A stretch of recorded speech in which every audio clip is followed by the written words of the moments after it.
My brother Luke and I went to Ireland last year to celebrate St. Patrick's Day. He thought it would be cool to celebrate the holiday in the country it originated from. He wasn't wrong. I can't explain why, but something about the situation boosted my holiday spirit. Luke and I were exploring the outskirts of Dublin when we stumbled upon a beggar. He was an old, frail man dressed in dusty rags. His weak figure sat upon a tree stump. Feeling sorry for the guy, I decided to give him $20. I then looked at Luke, expecting him to provide the man with something.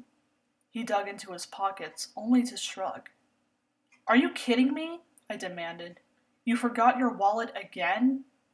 "Sorry, bro," Luke replied. "You know me." I then looked back at the homeless man and saw a hint of anger in his eyes.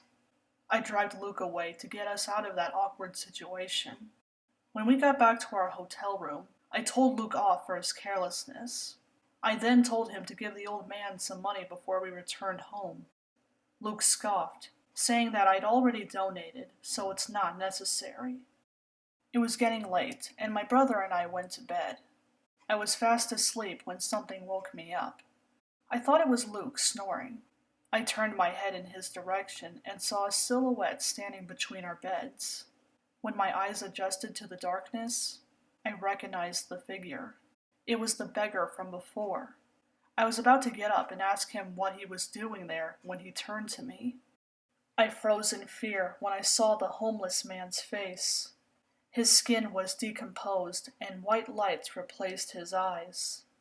He smiled at me before disappearing into nothingness. I lay there, wondering what I just witnessed. I soon brushed it off as a nightmare and tried to get back to sleep. Luke and I returned to America, and I never thought of the poor man again. A few days later, my life took an unexpected turn. I'd received a promotion and a raise about a week later. Everything was going great for me. Luke, however, wasn't so lucky. He lost his job and was evicted from his apartment. I didn't know about it until Luke visited my house one day. Naturally, I assumed it was the result of his lack of discipline. But then Luke told me something unsettling. According to Luke, he's had a recurring dream since we left Ireland. It was about that beggar on the tree stump. This was also when things started to go wrong for him. When Luke described the man as zombie-like in appearance, dread poured in.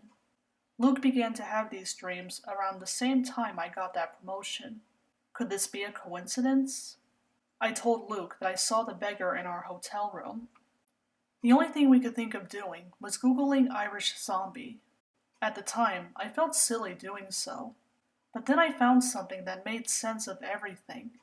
There's a creature in Irish folklore called Fá Gorta.